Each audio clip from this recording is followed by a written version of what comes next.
வணக்கம். ஒவ்வொரு வாரமும் ஞாயிற்றுக்கிழமை பொன்னியின் செல்வன் கதை நம் சேனலில் போடப்படும். அனைவரும் பார்க்கும்படி கேட்டுக்கொள்கிறேன்.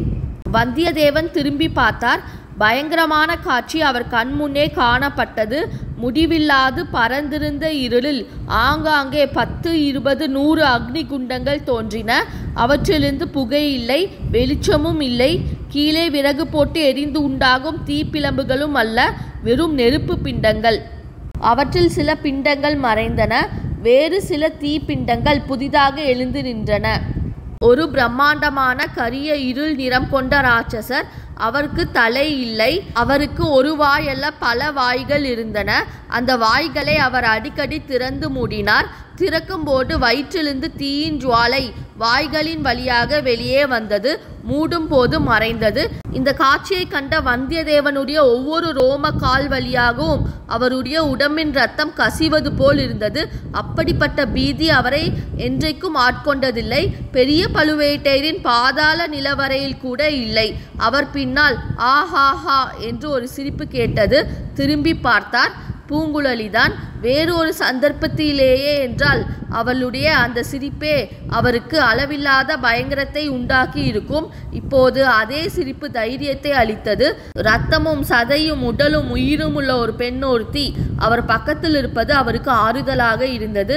பார்த்தாயா என் காதலர்களை என்று பூங்குழலி கேட்டாள்.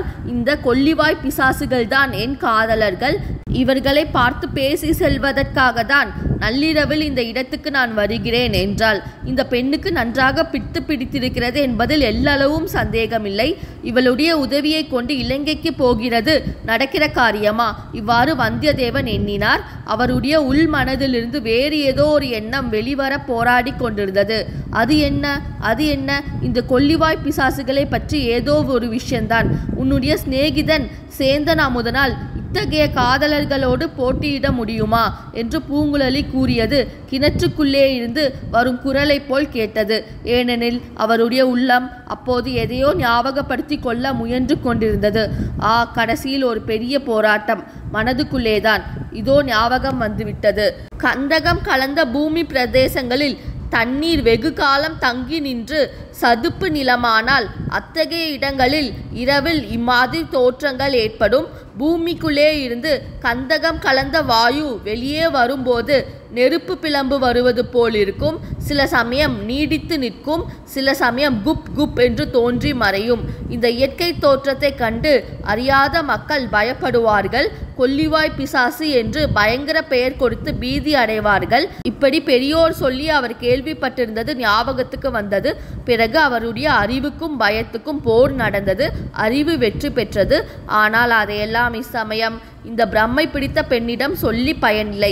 எப்படியாவது அவளுக்கு நல்ல வார்த்தை சொல்லி அழைத்து கொண்டு போய்விட வேண்டியதுதான். பெண்ணே, உன் காதலர்கள் எங்கும் போய்விட மாட்டார்கள், இங்கேதான் இருப்பார்கள். நாளைக்கும் அவர்களை வந்து பார்க்கலாம் அல்லவா? வீட்டுக்கு போகலாம் வா என்றார். அதற்கு பூங்குழலி மறுமொழி ஒன்றும் சொல்லவில்லை. விம்மி அழத் தொடங்கினாள். இது என்ன தொல்லை என்று வந்தியத்தேவன் எண்ணினார். பின்னர் சற்று நேரம் சும்மா இருந்தார். பெண்ணே, நாம் போகலாமா என்று மீண்டும் கேட்டார். விம்மல் நிற்கவில்லை. வந்தியத்தேவனுக்கு அலுத்து போய்விட்டது. சரி, உன் இஷ்டம் போல் செய், எனக்கு தூக்கம் வருகிறது, நான் போகிறேன் என்று சொல்லிவிட்டு இறங்கத் தொடங்கினார். பூங்குழலி உடனே விம்மலை நிறுத்தினாள். மேட்டிலிருந்து இறங்கத் தொடங்கினாள்.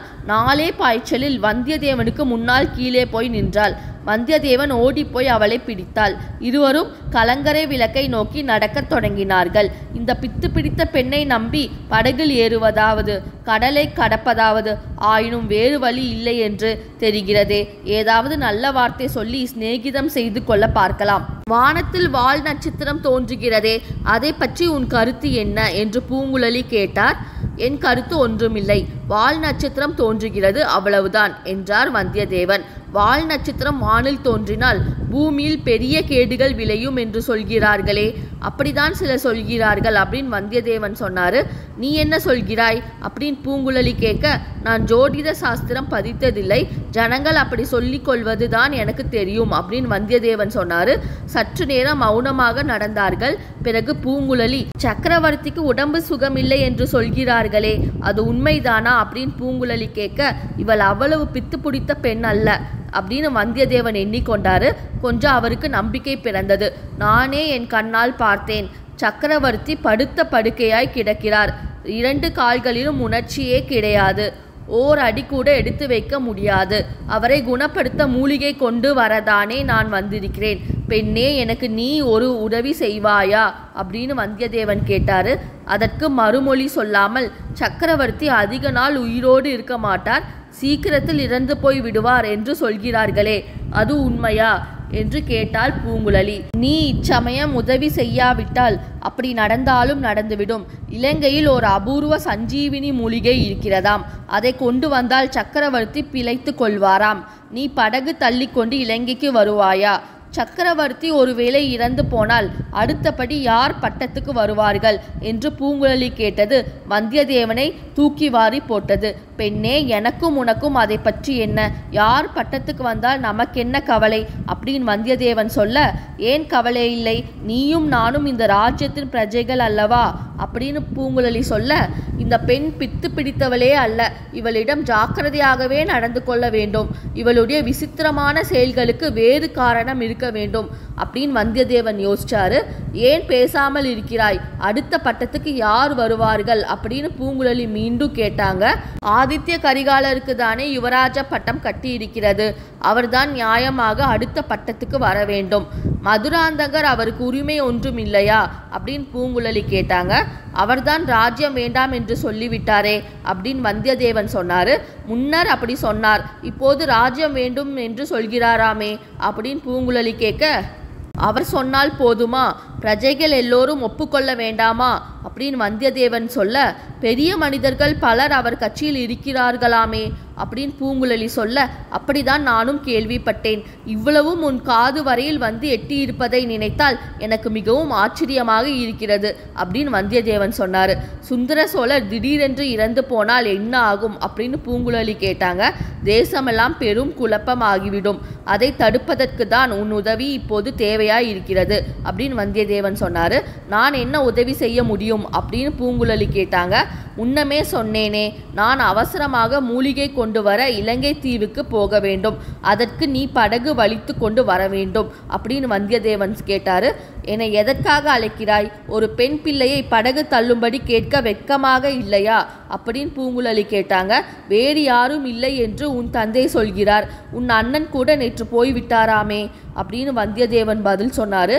அவர் போனால் என்ன, உனக்கு 2 கைகள், உன்னோடு வந்தவருக்கு 2 கைகள் இல்லையா அப்படின்னு பூங்குழலி கேட்க, எங்களுக்கு படகு வலிக்க தெரியாது அப்படின்னு வந்தியத்தேவன் சொன்னாரு. படகு வலிப்பது என்ன மந்திர வித்தையா? துடுப்பை பிடித்து வலித்தால் தானே படகு போகிறது அப்படின்னு பூங்குழலி கேட்க, திசை தெரிய வேண்டும் அல்லவா?